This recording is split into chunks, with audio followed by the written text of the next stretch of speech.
प्रायद्वीपीय भारत की नदियां आप मेरे साथ पढ़ रहे हैं। इसके पहले वीडियो में मैंने प्रायद्वीपीय भारत की नदियों को दो भागों में बांटा था, दो स्पष्ट भागों में। एक प्रायद्वीपीय भारत की वे नदियां जो बंगाल की खाड़ी में गिरती हैं और प्रायद्वीपीय भारत की वे नदियां जो अरब सागर में गिरती हैं। तो इसके पहले वीडियो में मैंने बंगाल की खाड़ी में जल गिराने वाली नदियों को पढ़ाया था। इस वीडियो में मैं प्रायद्वीपीय भारत की उन नदियों को पढ़ाऊंगा जो अरब सागर में जल गिराती हैं। तो हेडिंग डाल लीजिए, अरब सागर में जल गिराने वाली प्रायद्वीपीय भारत की नदियां या अरब सागर में जल गिराने वाली दक्षिण भारत की नदियां। ठीक है, सबसे पहला पॉइंट लिख लीजिए कि अरब सागर में जल गिराने वाली प्रायद्वीपीय नदियों का उत्तर से दक्षिण की ओर क्रम इस प्रकार है। अरब सागर में जल गिराने वाली प्रायद्वीपीय नदियों का उत्तर से दक्षिण की ओर क्रम इस प्रकार है। क्रम से लिख लीजिए, लूनी, साबरमती, माही, नर्मदा, तापी,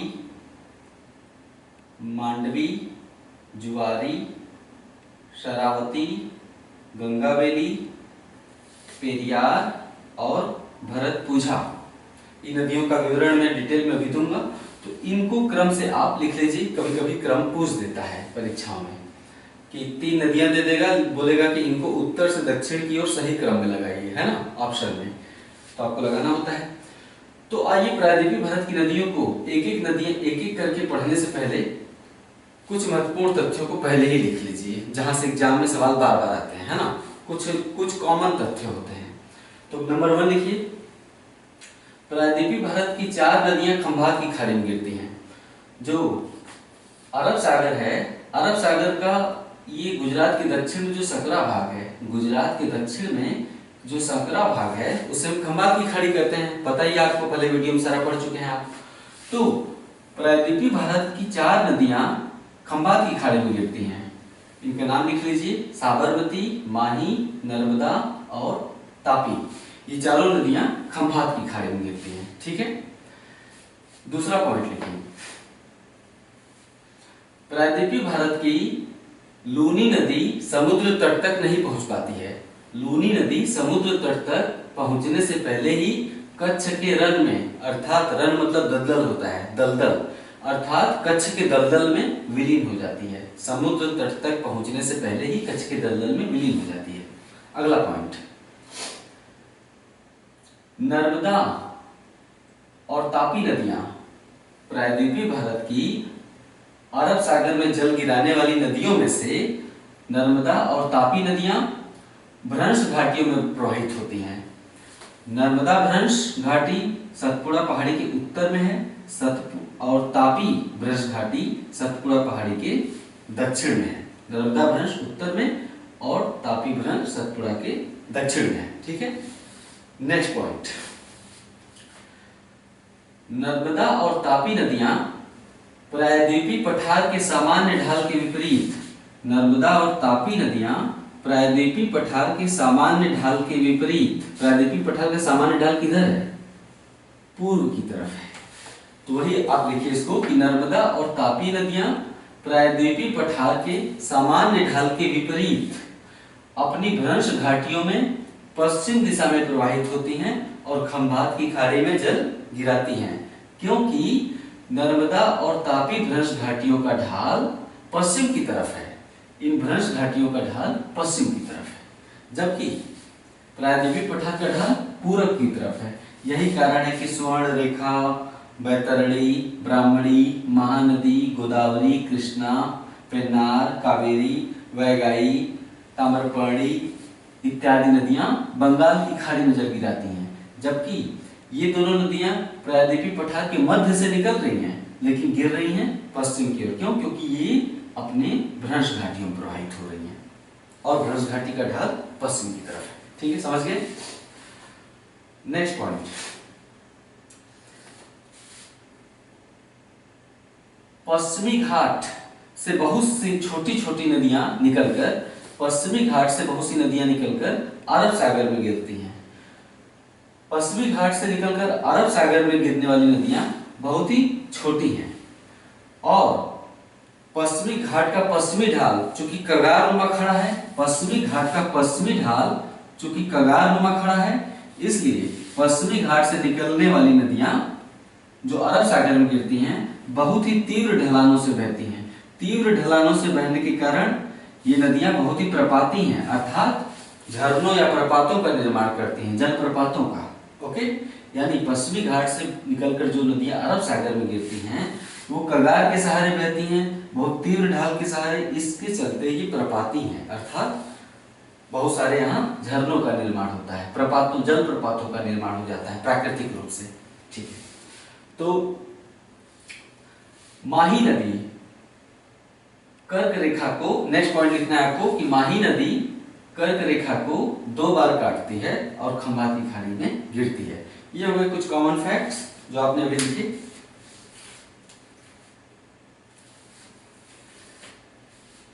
अब आप पहला हेडिंग डालिए, लूनी नदी।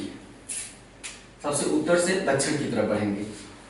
देखिए, लूनी नदी उत्तरी राजस्थान में अरावली पहाड़ी से निकलती है। लूनी नदी उत्तरी राजस्थान में अरावली से निकलती है और सांभर झील से गुजरती है। ये लाल कलर का जो स्पॉट है ये सांभर झील है, राजस्थान में है ना।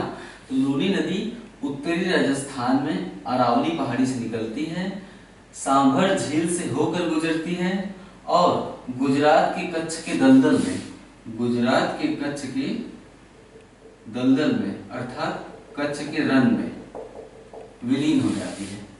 गुजरात के कच्छ के रन में अर्थात दलदली क्षेत्र में विलीन हो जाती है। नेक्स्ट पॉइंट, लूनी नदी को समुद्र तट नहीं मिलता, अर्थात समुद्र तट तक पहुंचने से पहले ही ये कच्छ के रन में विलीन हो जाती है। क्वेश्चन पूछेगा कौन सी नदी समुद्र तट तक नहीं पहुंचती? लूनी नदी। ठीक है, गुजरात का ये वाला इलाका कहलाता है सौराष्ट्र। ओके, ये वाला इलाका जहां गिर पहाड़ी है, और ये वाला इलाका कहलाता है कच्छ। कच्छ वाला क्षेत्र है, कभी कभी सूखा रहता है, कभी कभी दलदल हो जाता है। जब समुद्र में ज्वार उठता है ना, ज्वार 24 घंटे में 2 बार उठता है समुद्र में ज्वार, तो ज्वार के समय यहाँ पे जल आ जाता है। तो जब ज्वार हटता है तो यहाँ से जल चला जाता है, तो जिसके चलते कच्छ का पूरा इलाका दलदली है। दलदली होने के चलते यहाँ पर रहने लायक परिस्थितियां नहीं होती हैं। तो कच्छ जो लूनी नदी है कच्छ के रन में ही विलीन हो जाती है, समुद्र तक नहीं पहुंच पाती। नेक्स्ट पॉइंट, अगला हेडिंग डालिए, साबरमती नदी। देखिए, ये गुजरात के 2 शहर हैं, एक है राजधानी गांधीनगर और दूसरा है गुजरात का सबसे बड़ा शहर अहमदाबाद। अहमदाबाद और गुजरात की राजधानी गांधीनगर है ना, उनसे होकर एक नदी प्रवाहित हो रही है, उसका नाम है साबरमती नदी। ठीक है, तो पहला पॉइंट लिखिए साबरमती नदी में। साबरमती नदी राजस्थान के उदयपुर जिले में मेवाड़ से निकलती है। बह तो रही है ज्यादातर गुजरात में, देखिए, लेकिन निकलती है गुजरात से नहीं बल्कि राजस्थान से निकलती है। ध्यान देने की बात है कि साबरमती नदी राजस्थान में उदयपुर जिले में मेवाड़ से निकलती है और खंभात की खाड़ी में अपना जल गिराती है। गुजरात की, नेक्स्ट पॉइंट, गुजरात की राजधानी गांधीनगर और गुजरात का सबसे बड़ा नगर अहमदाबाद साबरमती नदी के तट पर स्थित है। अगला हेडिंग, तीसरी नदी है माही नदी। माही नदी के विषय में लिखिए। माही नदी मध्य प्रदेश में विंध्य पर्वत से निकलती है। माही नदी मध्य प्रदेश में विंध्य पर्वत से निकलती है और खंभात की खाड़ी में गिरती है। माही नदी 3 राज्यों से होकर प्रवाहित होती है।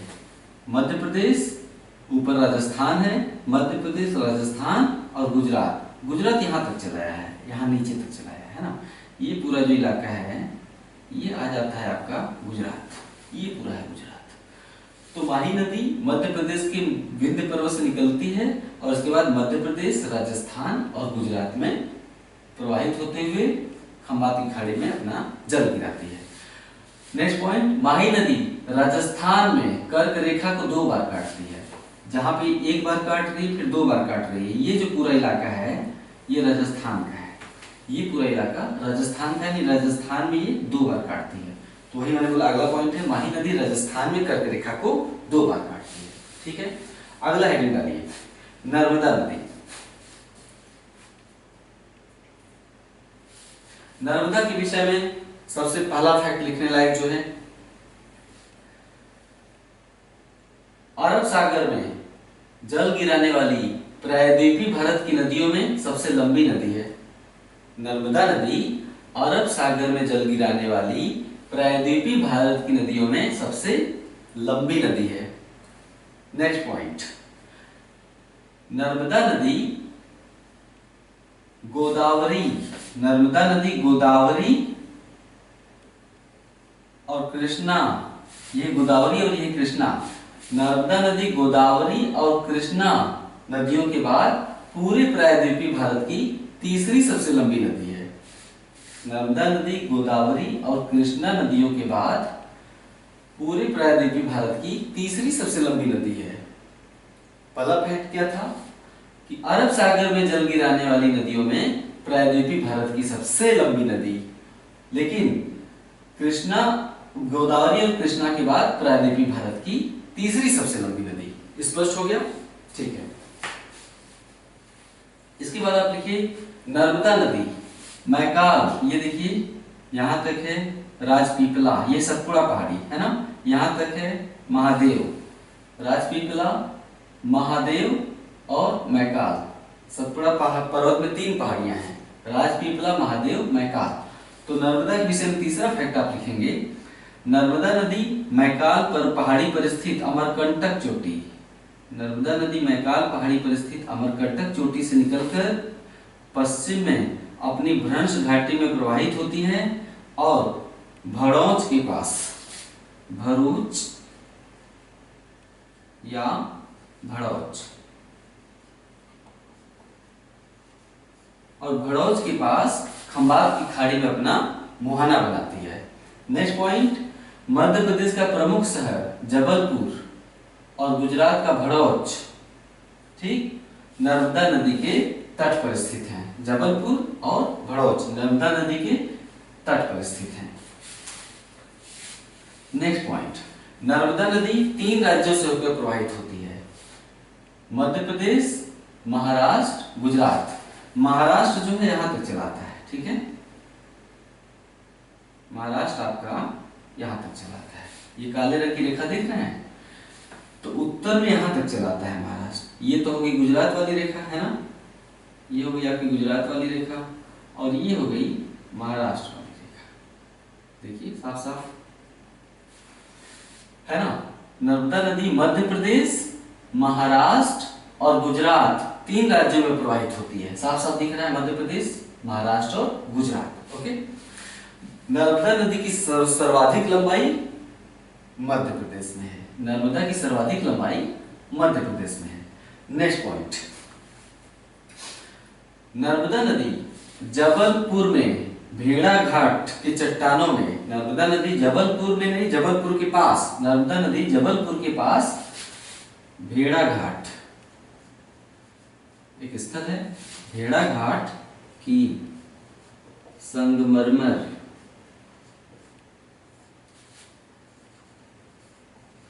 की चट्टानों में, नर्मदा नदी जबलपुर के समीप भेड़ा घाट की संगमरमर की चट्टानों में एक बहुत ही भव्य और खूबसूरत जलप्रपात बनाती है। जलप्रपात मतलब झरना।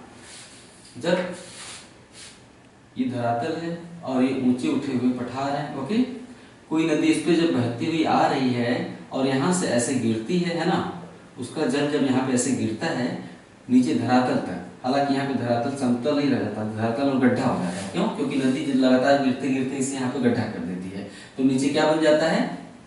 तालाब। नीचे तालाब बन जाएगा, है ना। जहां भी झरना गिरता है, झरने के नीचे तालाब पाए जाते हैं, झील नुमा, तालाब नुमा। क्यों? क्योंकि नदी जब गिरती है तो यहाँ पे गड्ढा बना देती है, अपने लिए गड्ढा बना देती है, तो उसमें लोग अक्सर झरने के बगल में तैरते हुए नजर आते हैं। आप भी ऐसी जगहों पे गए होंगे, मिर्जापुर में, इलाहाबाद में, तमाम ऐसे जगह हैं, सोनभद्र में, छोटे छोटे आसपास के इलाकों में आप देखे होंगे कि वहां पे जहाँ पे झरना गिरता है लोग नहाते हैं, नीचे तालाब होता है। ये तालाब कौन बनाया है? नदी ही बना देती है, गिर गिर की गड्ढा बना देती है ना। तो ये इसे हम कहते हैं जलप्रपात। जो यहाँ से ये किनारे वाला पॉइंट, यहाँ पे धरातल खत्म हो जाता है तो नदी ऊंचाई से गिरती हुई, तो ये स्थल का नाम है भेड़ा घाट। ये जो चट्टान है ना, ये पूरा चट्टान ये सफेद रंग का है। क्यों? क्योंकि ये चट्टान संगमरमर की बनी हुई है। तो सोचिए एक तो संगमरमर की चट्टान चारों तरफ, दूसरे नदी जब गिरती है झरना बनाकर तो उसका रंग एकदम दुधिया हो जाता है, दुधिया व्हाइट।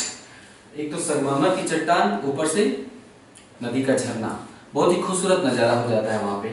तो जबलपुर, नर्मदा नदी जबलपुर के समीप भेड़ाघाट की संगमरमर की चट्टानों में एक बहुत ही सुंदर जलप्रपात बनाती है, जिसे हम क्या कहते हैं, धुआंधार जलप्रपात।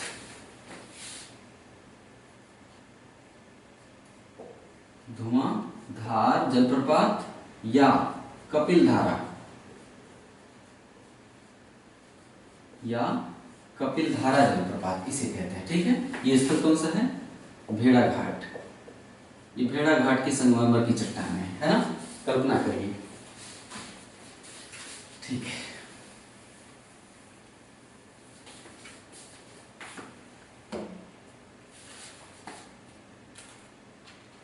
नेक्स्ट नर्मदा नदी खत्म। नेक्स्ट डालिए तापी नदी, है ना। तापी नदी जो है निकलती है महादेव पहाड़ी से। तापी नदी, ये देखिए यहाँ पे राजपीपला है, महादेव, महादेव पहाड़ी पर यहाँ पर एक पठार है। महादेव पहाड़ी से लगा हुआ उसके दक्षिण में यहाँ पर एक पठारी क्षेत्र है ना। महादेव पहाड़ी के दक्षिण में यहाँ पर एक पठारी क्षेत्र है, इसे हम कहते हैं बैतूल का पठार। मध्य प्रदेश में ही पड़ता है, बैतूल का पठार मध्य प्रदेश में ही पड़ता है। ठीक है, महादेव पहाड़ी के पास है। तो तापी नदी में पहला पॉइंट लिखिए, तापी नदी महादेव पहाड़ी से लगे हुए बैतूल पठार। तापी नदी महादेव पहाड़ी से लगे हुए बैतूल पठार से निकलती है और सतपुड़ा के दक्षिण में, सतपुड़ा पहाड़ी के दक्षिण में अपनी भ्रंश घाटी में प्रवाहित होती है और सूरत के समीप खंभात की खाड़ी में अपना जल गिराती है, सूरत के समीप। नेक्स्ट पॉइंट, सूरत गुजरात का प्रमुख शहर सूरत तापी नदी के मुहाने पर है। गुजरात का प्रमुख शहर सूरत तापी नदी के मुहाने पर है, जबकि लिख लीजिए, जबकि भड़ौच नर्मदा नदी के मुहाने पर है। ओके, अक्सर कंफ्यूजन हो जाता है, पूछता है कि सूरत किस नदी के मुहाने पर है, ऑप्शन दे दिया है ना, ऑप्शन दे दिया नर्मदा, तापी, माही, साबरमती। कंफ्यूज कि नर्मदा था कि तापी था, हो जाता है। तो इसे बार बार पढ़ लीजिए कि सूरत तापी नदी के मुहाने पर है और भड़ौच नर्मदा नदी के मुहाने पर है। ठीक है, नेक्स्ट पॉइंट, जहां नर्मदा भ्रंश घाटी सतपुड़ा पहाड़ी के उत्तर में है, वहीं तापी नदी की भ्रंश घाटी सतपुड़ा पहाड़ी के दक्षिण में है। अर्थात सतपुड़ा पहाड़ी नर्मदा और तापी भ्रंश घाटियों के बीचों बीच स्थित एक ब्लॉक पर्वत है ना, ये भी जोड़ दीजिए। अर्थात सतपुड़ा पहाड़ी नर्मदा और तापी भ्रंश घाटियों के बीचों बीच विस्तृत एक ब्लॉक पर्वत है या भ्रंशोत्थ पर्वत है। ठीक है,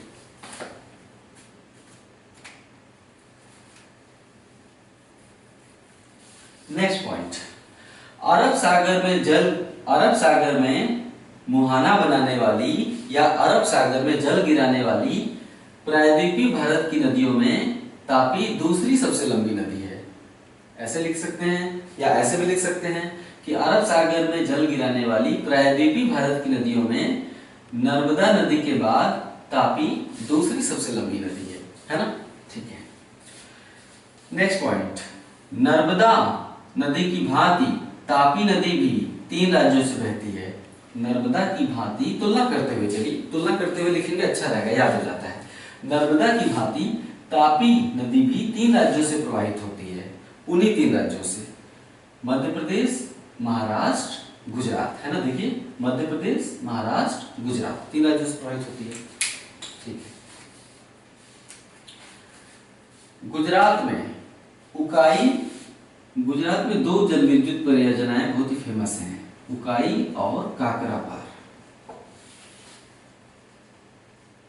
हालांकि काकरापार में परमाणु रिएक्टर भी है, लेकिन काकरापार में जल विद्युत का उत्पादन भी होता है।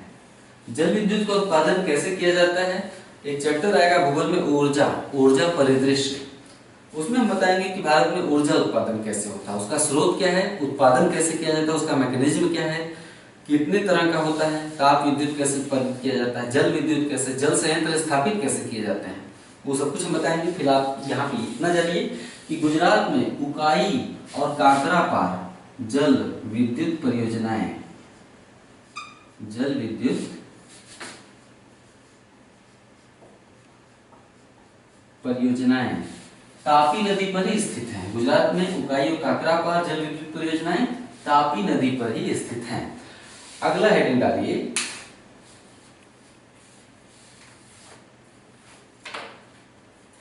आपका अगला हेडिंग होगा सह्याद्री से निकलकर अरब सागर में गिरने वाली नदियां। मूल हेडिंग तो वही है, अरब सागर में गिरने वाली नदियां, अरब सागर में गिरने वाली प्रायद्वीपीय भारत की नदियां। लेकिन मूल हेडिंग के अंदर एक और हेडिंग डाल दीजिए कि सह्याद्री अर्थात पश्चिमी घाट से निकलकर अरब सागर में गिरने वाली नदियां। ठीक, इसमें सबसे पहले आप ये लिख लीजिए कि सह्याद्री अर्थात पश्चिमी घाट से निकलकर अरब सागर में गिरने वाली नदियां बहुत ही छोटी छोटी हैं।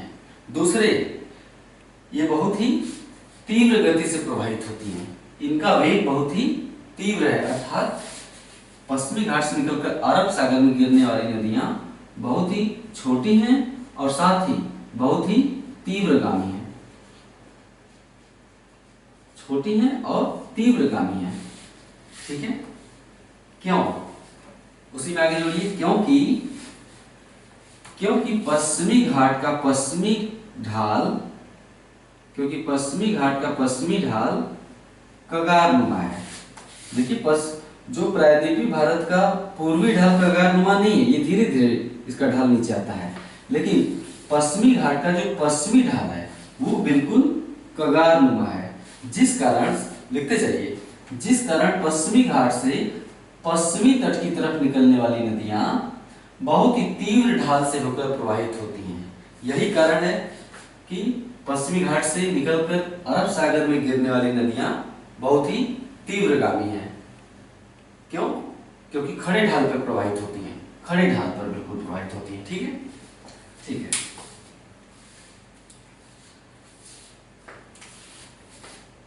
पश्चिमी घाट से निकलकर, नेक्स्ट पॉइंट, पश्चिमी घाट से निकलकर या सह्याद्री से निकलकर अरब सागर में जल गिराने वाली नदियों के जल के दो स्रोत हैं। पश्चिमी घाट से निकलकर अरब सागर में गिरने वाली या जल गिराने वाली नदियों के जल के दो स्रोत हैं। कौन कौन से? पहला,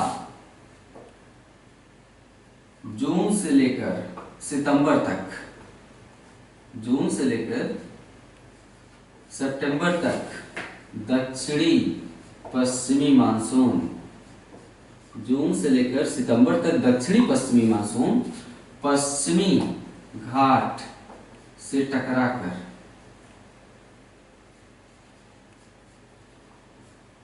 खूब वर्षा करता है, खूब वर्षा करता है। जून से लेकर सितंबर तक दक्षिणी पश्चिमी मानसून, यानी वो मानसून जो इधर से आता है ना, अरब सागर से होकर, दक्षिणी पश्चिमी मानसून जून से लेकर सितंबर तक पश्चिमी घाट से टकराकर खूब वर्षा करता है। तो पश्चिमी घाट से टकराकर जब खूब वर्षा हो रही है तो स्वाभाविक सी बात है कि यहाँ से निकलकर पश्चिम की ओर जो बहने वाली नदियां हैं उनमें जल की कमी होने का तो कोई सवाल ही नहीं उठता है ना।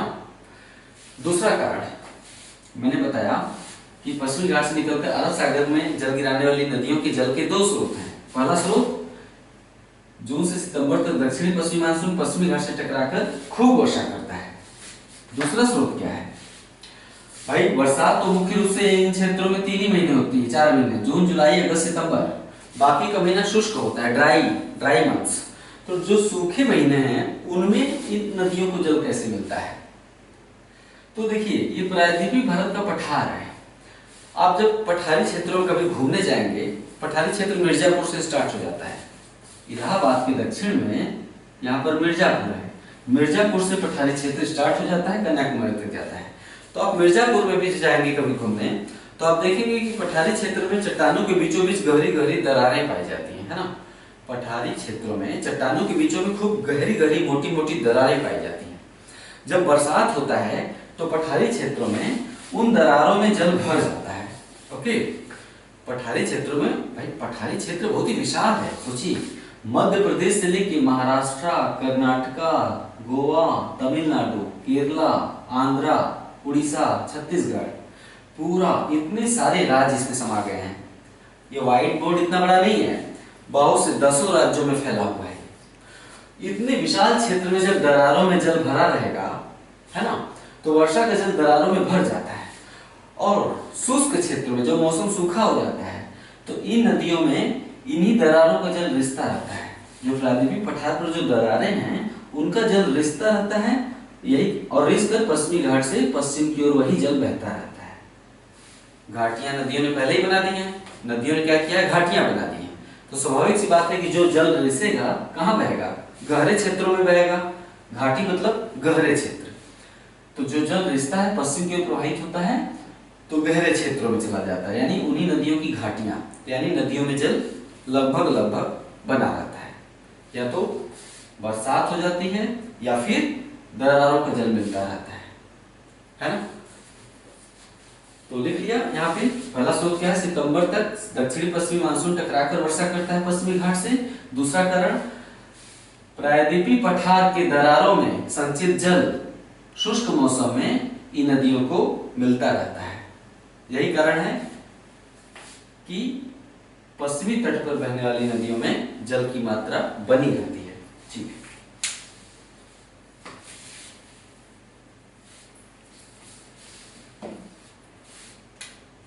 अब आप लिखिए, सह्याद्री से निकलकर अरब सागर में जल गिराने वाली नदियां इस प्रकार हैं।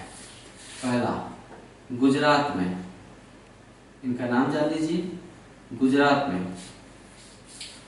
है शतरंजी और मादर, शतरंजी नदी और मादर नदी।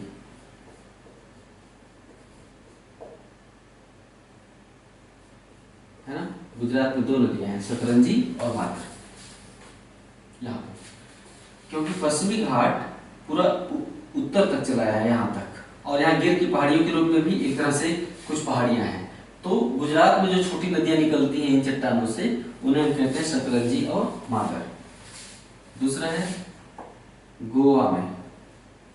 महाराष्ट्र में कोई उल्लेखनीय नदी ऐसी नहीं है जो कि पश्चिमी तट पर बहती है ना। उसके बाद गोवा में आ जाते हैं। गोवा में मांडवी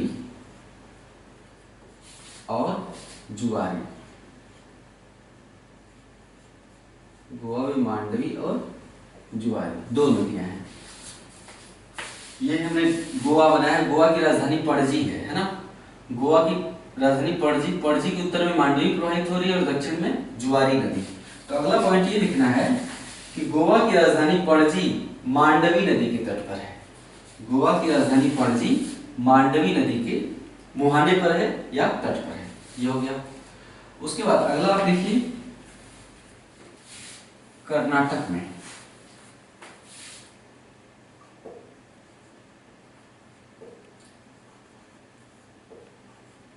कर्नाटक में शरावती, कर्नाटक में शरावती नदी और गंगावती नदी।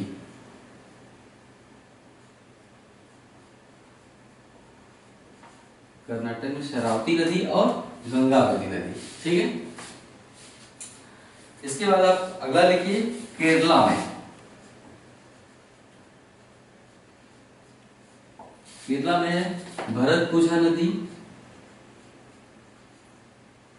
भरतपुझा नदी और पेरियार नदी। एक नदी और है, उसका नाम है पांबा नदी। भरतपुझा, पेरियार और पांबा नदी, ये है केरला में। यही भी लिख लीजिए, केरला के अंतर्गत ही। अगला पॉइंट लिखिए केरला में कि भरतपुझा केरला की सबसे लंबी नदी है। भरतपुझा केरला की सबसे लंबी नदी है। नेक्स्ट पॉइंट, पेरियार केरला की दूसरी सबसे लंबी नदी है। ठीक, पूछता है, ये पूछा जा चुका है, केरला की सबसे लंबी नदी कौन है। नाम सुनने में सबसे ज्यादा फेमस पेरियार है, तो आमतौर पे लोग पेरियार चुन लेते हैं, इसीलिए सवाल बार बार पूछा जाता है। सबसे लंबी नदी केरला की भरतपुझा है। ठीक है। अब इन नदियों के विषय में कुछ खास बातें हैं, इन नदियों के विषय में जो कि सह्याद्री से निकलकर अरब सागर में गिरती हैं, कुछ खास बातें लिखिए नीचे पैरा चेंज करके। चूंकि सह्याद्री से निकलकर अरब सागर में गिरने वाली नदियां कगार के सहारे प्रवाहित होती हैं, कगार के तीव्र ढाल के सहारे प्रवाहित होती है ना, पश्चिमी घाट के कगार के सहारे तीव्र ढाल पर प्रवाहित होती हैं, जिस कारण पश्चिमी तट पर बहने वाली नदियां बहुत ही प्रपाती हैं। फिर से रिपीट कर रहा हूं, चूंकि सह्याद्री से निकलकर अरब सागर में गिरने वाली नदियां पश्चिमी घाट के कगार के सहारे प्रवाहित होती हैं, अर्थात तीव्र ढाल से होकर प्रवाहित होती हैं, जिस कारण पश्चिमी तट पर बहने वाली नदियां अत्यधिक प्रपाती हैं, अर्थात ये नदियां जलप्रपातों का निर्माण करती हैं, अर्थात झरनों का निर्माण करती हैं। उदाहरण के लिए कर्नाटक में शरावती नदी पर, यहाँ पर ये शरावती नदी है कर्नाटक का, उदाहरण के लिए कर्नाटक में शरावती नदी पर जोग जलप्रपात, जोग जल प्रपात, इसे गरसोपा,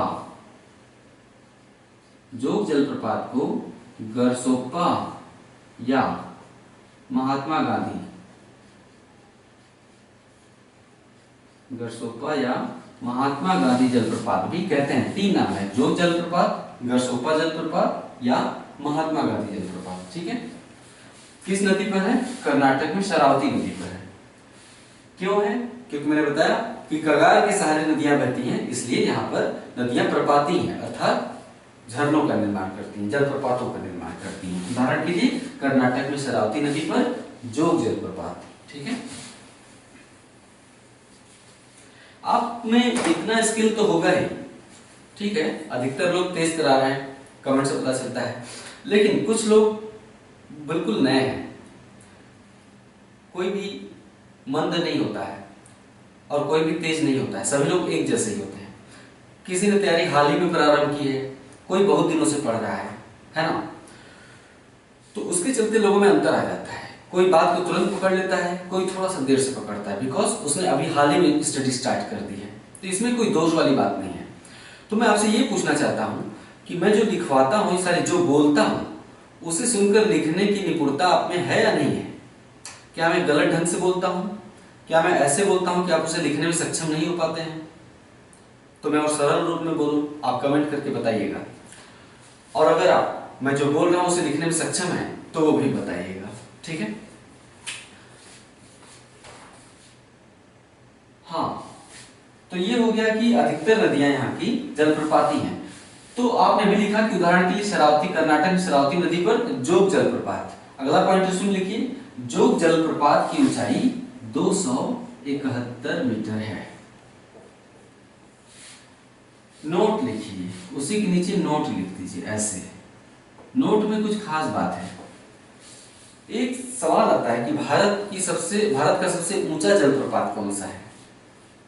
इसमें लड़के अक्सर कंफ्यूज हो जाते हैं। कुछ लोग कहते हैं जोग जलप्रपात, कुछ कहते हैं कुंचिकल जलप्रपात। कुंचिकल, हम दोनों का नाम यहाँ पे लिख दें।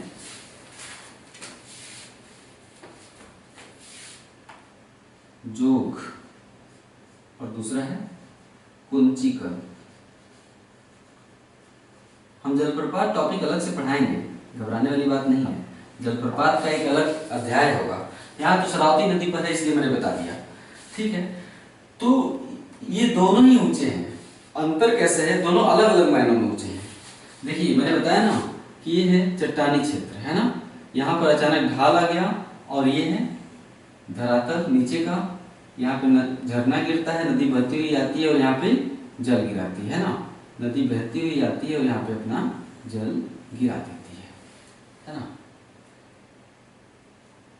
इसमें जल भरा जाता है। ठीक है, ये तालाब बन जाता है नीचे। तो ये जो नदी ऊपर से नीचे तक गिर रही है, इसकी ऊंचाई कहां से कहां तक है? यहां से लेकर यहां तक, है ना। इसकी ऊंचाई कहां से कहां तक? यहां से लेकर यहां तक। ये है प्रपात की ऊंचाई। देखिए यहां से लेकर यहां तक, ये प्रपात की ऊंचाई है, प्रपात की, है ना। ये भूभाग की ऊंचाई नहीं बता रहा हूं, समझिए। जैसे प्रायद्वीपीय भारत का पठार है, हिमालय क्या है, प्रायद्वीपीय भारत के पठार से भी ऊंचा है। हिमालय प्रायद्वीपीय भारत के पठार से भी ऊंचा है। हिमालय की औसत ऊंचाई 6000 मीटर है, जबकि प्रायद्वीपीय भारत के पठार की ऊंचाई 800 मीटर है औसत ऊंचाई। तो ये पहले तो आश्चर्य वाली बात है कि सर्वाधिक ऊंचा जलप्रपात प्रायद्वीपीय भारत के पठार पर कैसे हो सकता है। ये तो हिमालय पर होना चाहिए क्योंकि हिमालय ज्यादा ऊंचा है। दो बातें हैं, एक तो हो गया जलप्रपात की ऊंचाई, है ना, और दूसरा हो गया भूभाग की ऊंचाई। इसको हम यहां पे बना देते हैं। एक हो गया जलप्रपात की ऊंचाई और दूसरा हो गया भूभाग की ऊंचाई। तो इसको ऐसे लिखेंगे कि एक मिनट, भारत का सबसे ऊंचा सीधा गिरने वाला झरना, भारत का सबसे ऊंचा सीधा गिरने वाला झरना, यानी इसकी जो धार यहां से शुरू होती है और यहां पे खत्म होती है, भारत का सबसे ऊंचा सीधा गिरने वाला झरना जोग है। भारत का सबसे ऊंचा सीधा गिरने वाला झरना जोग जलप्रपात है, ठीक है। लेकिन भारत का सबसे ऊंचाई पर स्थित प्रपात, लेकिन भारत का सबसे ऊंचाई पर स्थित जलप्रपात कुंचिकल है। ये सीधा नहीं गिरता है। मान लेते हैं कि यहां से गिरा, ठीक है, लेकिन इसकी ऊंचाई देखिए यहां से लेकर यहां तक है, यहां पे खत्म हो गया, फिर आगे बढ़ा, यहां से फिर गिरा, है ना, फिर खत्म हो गया, फिर यहां से फिर गिरा, फिर खत्म हो गया, यानी 3 अलग अलग जगहों पे गिरा है, यहां पे, यहां पे, यहां पे, यहां पे। ये देखिए कुंचिकल सबसे ऊंचाई पर स्थित जलप्रपात है। शब्दों के अर्थ को समझिए। कुंचिकल जलप्रपात गिरते हुए यहां तक आ रहा है और यहां से गिरना स्टार्ट किया। कुंचिकल भारत का सबसे ऊंचाई पर स्थित जलप्रपात है, यानी बहुत ऊंचा है, लेकिन उसका जो जलधार है, जलप्रपात की ऊंचाई कम है, इतना ही है, देखिए यहां से लेकर यहां तक, है ना। जबकि जोग देखिए भले ही बहुत ऊंचाई पर नहीं है, लेकिन जलप्रपात काफी ऊंचा है। जो बहुत ऊंचा नहीं है, लेकिन उसका जो जलप्रपात है, जो जलधार है, उसकी लंबाई इसकी अपेक्षा अधिक है। यानी कुंचिकल भारत का सबसे ऊंचाई पर स्थित जलप्रपात है। सबसे ऊंचाई पर स्थित, भारत का सबसे ऊंचाई पर स्थित जलप्रपात कुंचिकल, लेकिन भारत का सबसे ऊंचा जलप्रपात जोग। जब भी प्रश्न पूछा जाए तो इस अर्थ को समझ लीजिएगा कि भारत का सबसे ऊंचा जलप्रपात पूछ रहा है जो भारत का सबसे ऊंचाई पर स्थित जलप्रपात कुंचिकल, या फिर इस तरह के शब्दों का प्रयोग कर सकता है कि भारत का सीधा गिरने वाला सबसे ऊंचा झरना, सबसे ऊंचा जलप्रपात। तो देखिए सीधा गिरने वाला सबसे ऊंचा जोग है। समझ गए? इसको आप अपने शब्दों में लिख दीजिए।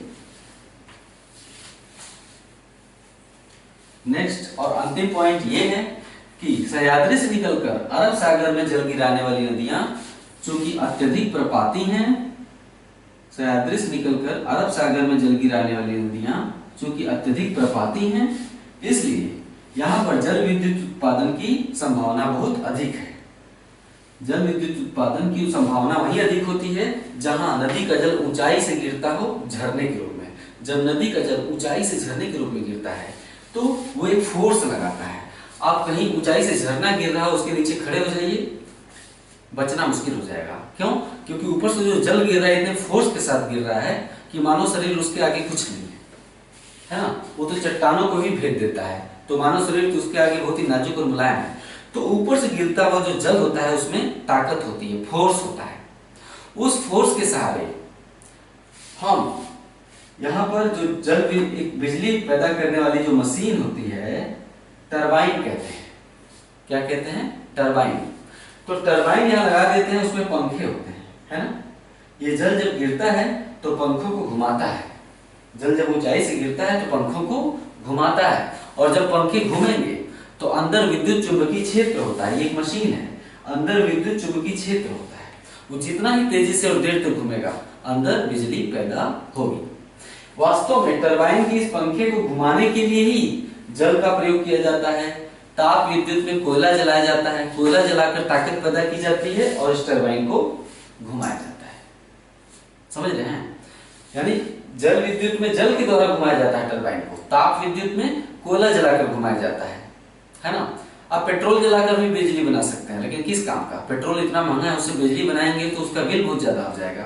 तो जबकि पानी का कोई पैसा नहीं लगता, पानी मुफ्त में पहाड़ों पर बहता है, ऊंचाई से गिरता है, बढ़िया मौका मिला, चलो ऊंचाई से गिर रहा है, नीचे टरबाइन लगा दो, पंखे घूमते रहेंगे और हमको हमारा पंखा कमरे में चलता रहेगा, है ना, समझ गया। तो चूंकि सह्याद्री से निकलकर अरब सागर में गिरने वाली नदियां बहुत ही प्रपाती हैं, इसलिए ये यहाँ की नदियां जल विद्युत उत्पादन के अनुकूल है। यही कारण है कि पश्चिमी तट के क्षेत्रों में अनेक जल विद्युत संयंत्रों का विकास हुआ है, अनेक जल विद्युत संयंत्र, अनेक वाटर पावर प्लांट यहाँ पर स्थापित किए गए हैं। ये हो गया लास्ट पॉइंट। प्रायद्वीपीय भारत की नदियां खत्म, हिमालय से निकलने वाली नदियां पहले हो गई, प्रायद्वीपीय भारत की सभी नदियां खत्म, चाहे बंगाल की खाड़ी में गिरने वाली हो, चाहे अरब सागर में। इसके अलावा भी नदियों से कुछ अलग तरह के सवाल भी कभी कभी पूछे जाते हैं, जैसे प्रतिरूप, नदियों के प्रतिरूप से कुछ सवाल पूछे जाते हैं। इसके अलावा छोटे विसरे जो तथ्य हैं नदियों से वो, और नदियों के प्रतिरूप से जो बातें पूछी जाती हैं वो अगले वीडियो में होगा। छोटा सा वीडियो होगा, वो मुश्किल से 7 या 8 मिनट का होगा। उसके बाद हम नदी क्रॉस कर जाएंगे। अगला चैप्टर कौन सा होगा? नहीं, मानसून नहीं, अगला चैप्टर होगा, मुझे पता है आपको मानसून का इंतजार है, दक्षिणी पश्चिमी मानसून या फिर क्लाइमेट। क्लाइमेट एक दो 3 वीडियो बाद आएगा। नदियों के बाद अगला चैप्टर होगा जलप्रपात, जलप्रपात और झरना, झील, लेक्स। जलप्रपात और लेक्स संभव है एक ही वीडियो बना दूं, और उसके बाद तब शुरू होगा आपका मानसून, क्लाइमेट। तो आज ये खत्म हुआ नदियां, ठीक है। जुड़े रहिए, अपने कमेंट से आप हमें हमेशा प्रोत्साहित करते हैं, वो हमेशा करते रहिए। मैं पढ़ता हूँ, आजकल मुझे समय काफ़ी कम मिल रहा है, इसके चलते मैं रिप्लाई कम कर पा रहा हूँ लोगों का, लेकिन मुझे आपके कमेंट्स का बहुत ही बेसब्री से इंतजार रहता है। तो ठीक इसी तरह जुड़े रहिए। नमस्कार।